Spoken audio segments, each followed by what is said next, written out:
Hello and welcome back. Isn't it exciting to know that this never happened? This never, ever took place. Yes, that is exciting when you consider it in the light that we're about to consider it in here. A Course in Miracles, specifically in the text, chapter 6, section 2. Paragraphs 7 through 10. Yeah. This never took place. This mad delusion, this round of suffering, samsara, never took place.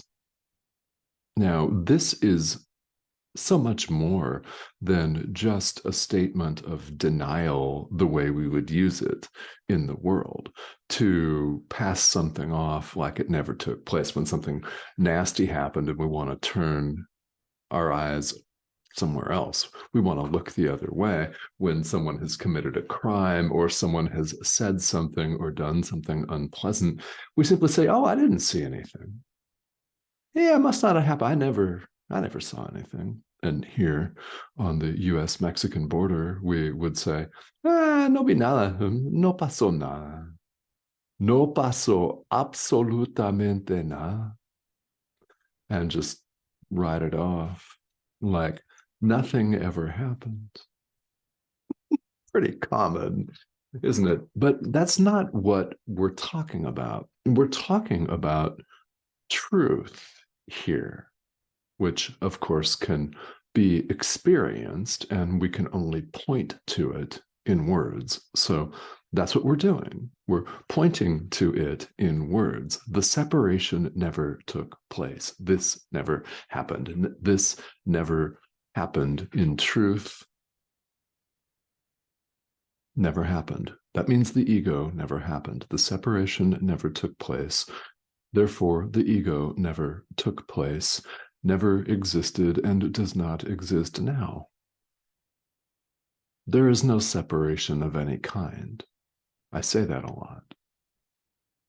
I'm saying it now. And I'll bet that it comes out of my mouth again before this recording ends.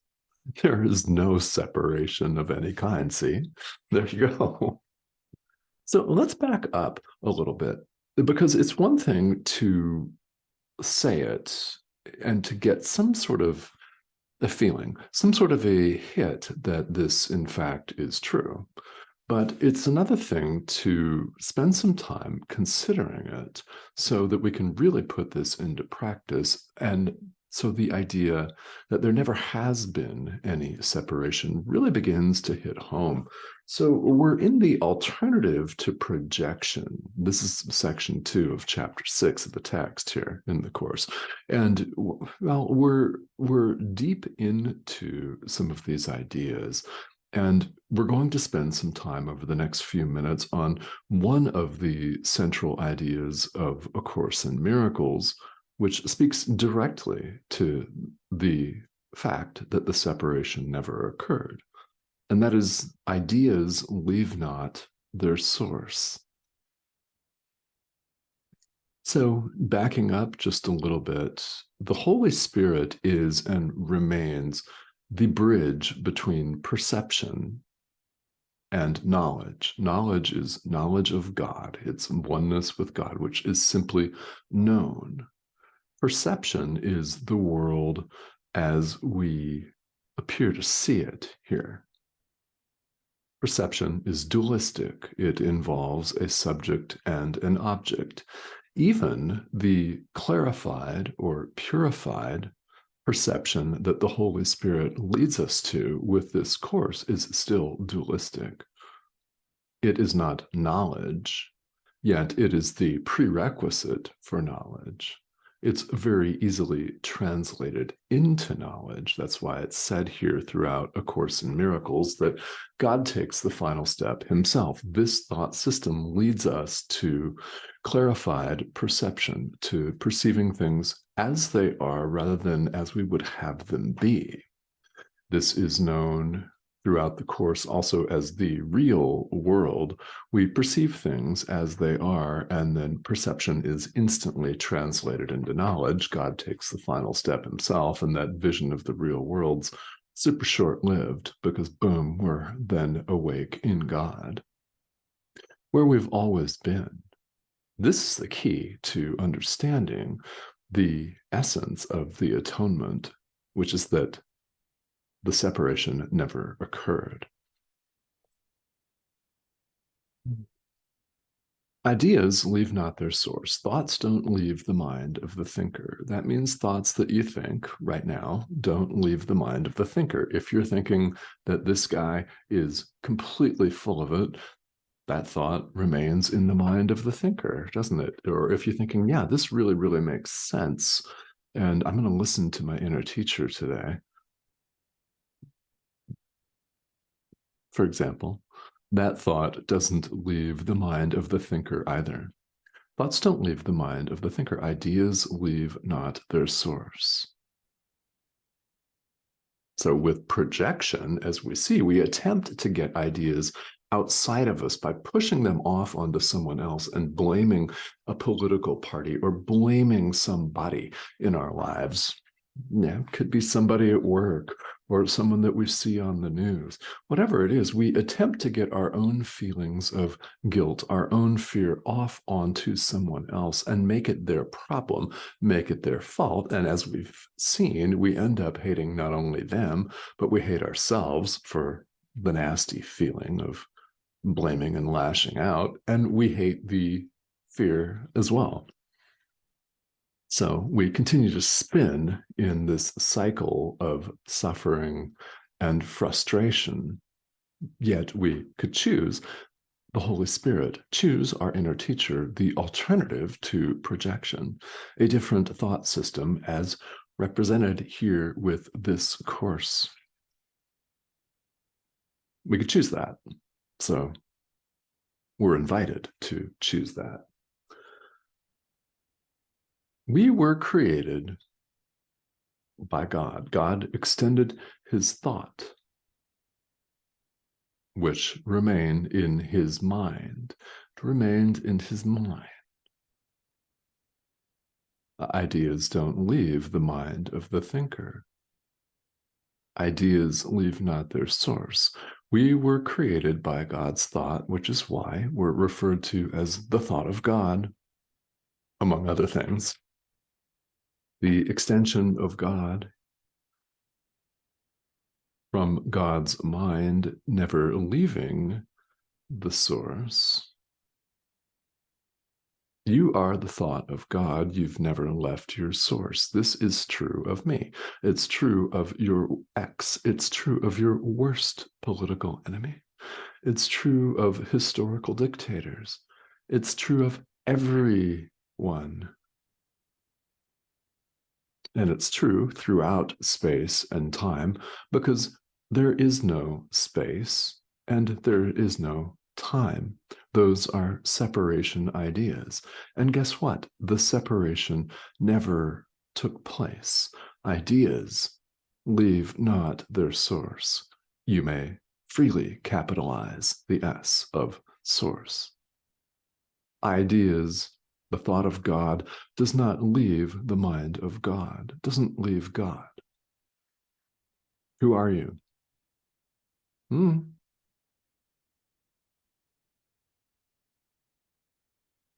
Yes. We're invited to put all of this together here. So when we're looking on our brother here in daily life, you're looking at the Son of God, who's not left its source. So therefore, who are you looking at? Exactly.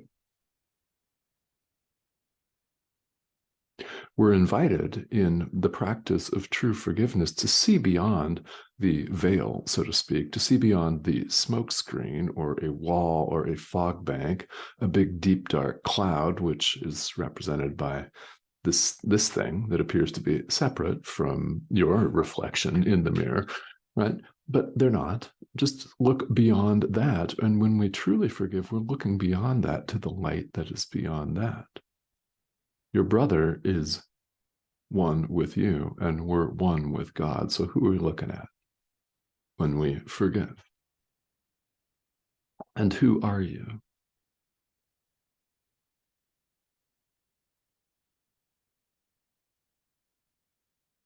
We're offering this silence so that you can take the answer for what it is and how powerful it is. Now, God is not a body. Being one with God doesn't mean God is a man. It does not mean that God is a woman. God's not a human being. And you know what? As the thought of God, neither are you. Spirit is not a human being. In fact, human is just a label. It's a term that we've used to identify these bodies. It's what we call it. And our reality is beyond labels of any kind. God simply is. Thoughts do not leave the mind of the thinker. Ideas leave not their source.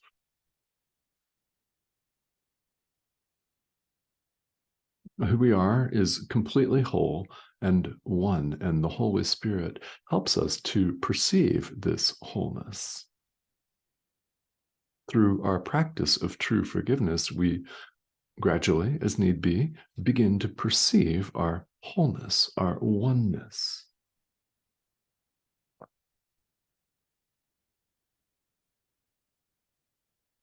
Your mind has never left God, neither has mine. We've never left our source. And the Holy Spirit invites us to perceive this.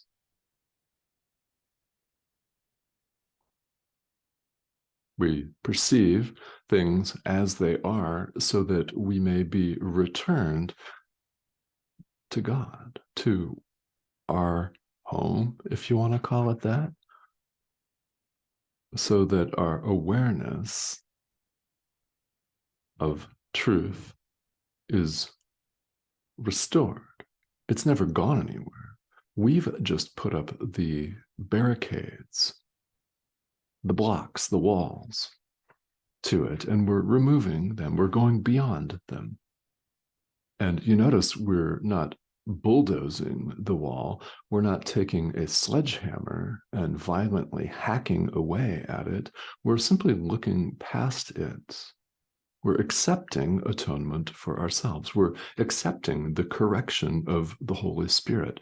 We're accepting the correction of our inner teacher for ourselves. And as we see here in paragraph 10, central to the acceptance of atonement for ourselves is the acknowledgement that the separation never occurred.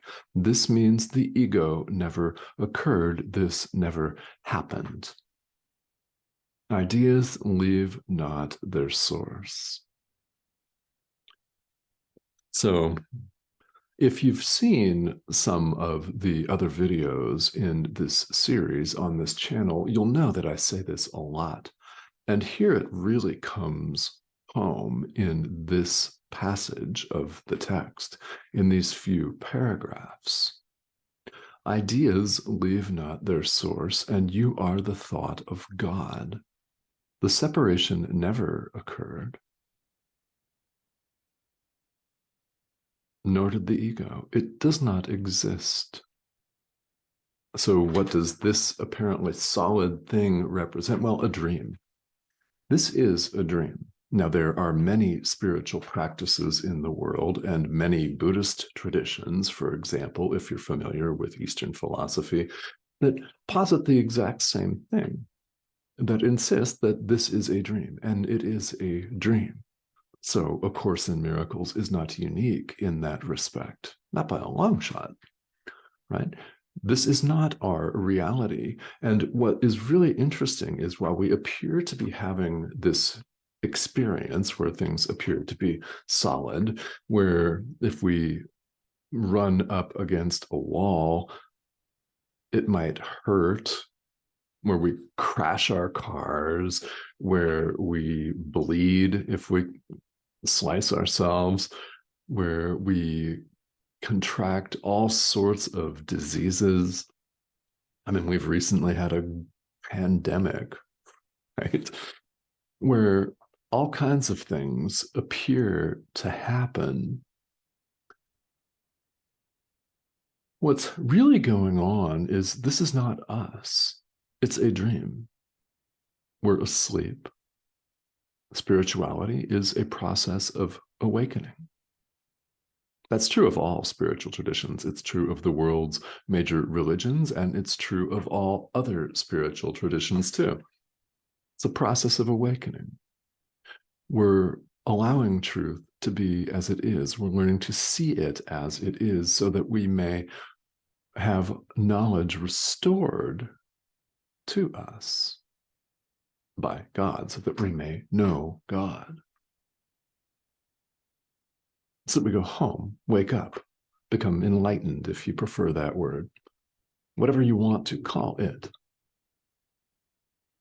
We've never left our source. And deep down, even in the midst of all of our business life, even in the midst of paying a stack of bills, right?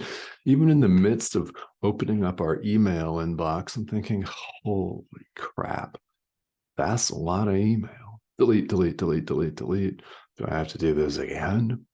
Even in the midst of everything that we occupy ourselves with, there is something deep down within each and every one of us that says, this is not who we are. This is not what our real life is. This is a dream.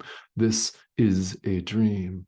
This is our inner teacher speaking to us. It's the Holy Spirit speaking to you, and you are here watching because you've heard the call and you're answering it. So thank you for that. That is what I appreciate more than anything else, is your dedication and commitment to spiritual practice. More than the follows, more than the likes, more than money or any kind words. It's the fact that you're answering the call.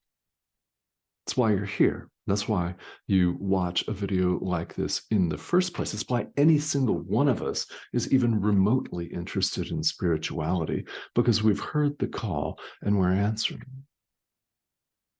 The call goes out to all of us all of the time, 24/7. There's a part of us deep down that knows that this is not our real life.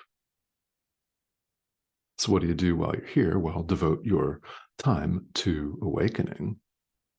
Forgive, truly forgive the Son of God at every opportunity. Practice, practice, practice. This is a course in mind training.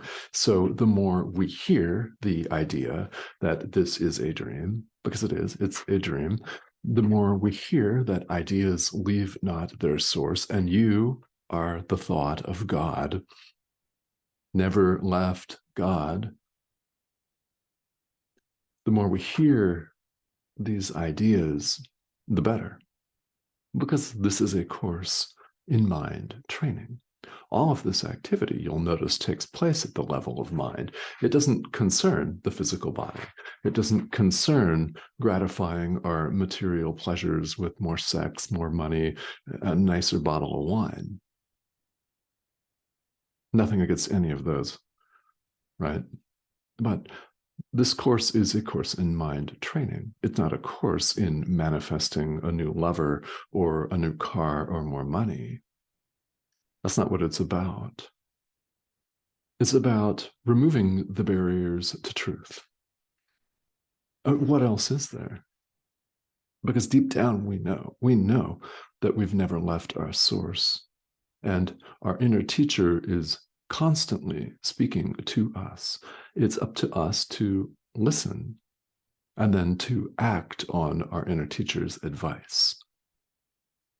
Act on his guidance, for sure. All right. So ideas leave not their source. You've never left your source. You've never left God. Who are you? Exactly. And this is a dream. This is a dream. I mean, it's an image on your screen, isn't it? Right? It's a pixelated image on your screen. When something lands, it's your inner teacher. So I hope that something has landed for you today. And this reinforcement is 100% deliberate, isn't it? Our inner teacher reinforces messages until we begin to get them and to adopt them and acknowledge and accept them. It's about allowing, it's about accepting and putting this into practice. So there's an element of accepting and allowing and receiving, and there's also a giving. It's both. It's receptive and it's giving and active, highly active. So you could make the choice right now to accept atonement for yourself, the essence of which this never happened. The separation never occurred. All right. So thank you, as always, for joining me. The subscription button's the arrow here in the corner. Click on that and go ahead and subscribe if you haven't yet. This is something that we're building an international community, and it's very, very fun to see where all of you are from. So along those lines, I really invite your comments and questions. Questions are very, very important on any spiritual path, and they're highly welcome here. So if you've got them, please feel welcome to leave them. Subscribe if you haven't yet. And I will see you again here in the next video. And remember, let's repeat these ideas one more time. The separation never occurred. No pasó nada. Yes, this never occurred. And ideas leave not their source. And you are an idea, the thought of God, who's never left its source, ever.